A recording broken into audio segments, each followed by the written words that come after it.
MLA Balakrishna గారు ఆయన రెండు చేతులు జేబులో పెట్టుకొని మనిషి ఎందుకో తూగుతున్నట్టుగా ఊగుతున్నట్టుగా రియల్ కండిషన్ స్పీకరే చెప్పాలి, సభలో ఉన్నటువంటి వాళ్ళు చెప్పాలి. నేను టీవీలో చూసాను కాబట్టి చెప్తున్నాను. జగన్మోహన్ రెడ్డి గారిని గత ముఖ్యమంత్రి ఒక సైకోగాడు ఆయన స్టార్ట్ చేసిన పదం సభలో ఉన్నటువంటి వాళ్ళు ఎవరు కూడా దీన్ని ఖండించలేదు, including in the chair Raghurama Krishna Raju గారు నవ్వుతున్నాడు. ఆయన జగన్మోహన్ రెడ్డి గారు ముఖ్యమంత్రిగా ఉన్నప్పుడు సినిమా ఇండస్ట్రీ మొత్తాన్ని కూడా ఆంధ్రప్రదేశ్ తాడేపల్లికి పిలిపించి చిరంజీవి ప్రత్యేకంగా సినిమాలో పెద్ద హీరో కాబట్టి చిరంజీవి గారికి దగ్గరుండి భోజనం పెట్టి బయటికి వెళ్ళేటప్పుడు ఇంట్లో సన్మానం చేసి బయటికి వెళ్ళేటప్పుడు కారు దాకా వచ్చి గౌరవాన్ని ప్రదర్శించినటువంటి ముఖ్యమంత్రి జగన్మోహన్ రెడ్డి గారు. కానీ ఇతను ఏమంటున్నాడంటే సైకో అన్న పదం నాకు తెలిసి బాలకృష్ణ ఆయనకి ఆయన పెట్టుకుంటే బాగుంటుంది. ఎందుకంటే అందరికి తెలుసు తన ఇంట్లో రాజశేఖర రెడ్డి గారు ముఖ్యమంత్రిగా ఉన్నప్పుడు బాలకృష్ణ గారి ఇంట్లో జరిగినటువంటి కాల్పుల ఘటన.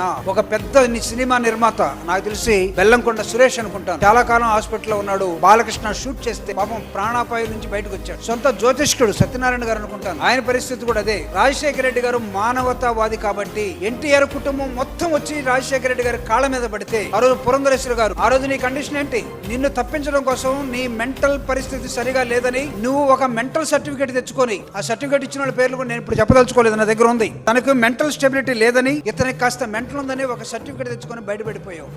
రాజశేఖర రెడ్డి గారు ఉత్తముడు కాబట్టి ఉన్నతుడు కాబట్టి నిన్ను బతికించాడు.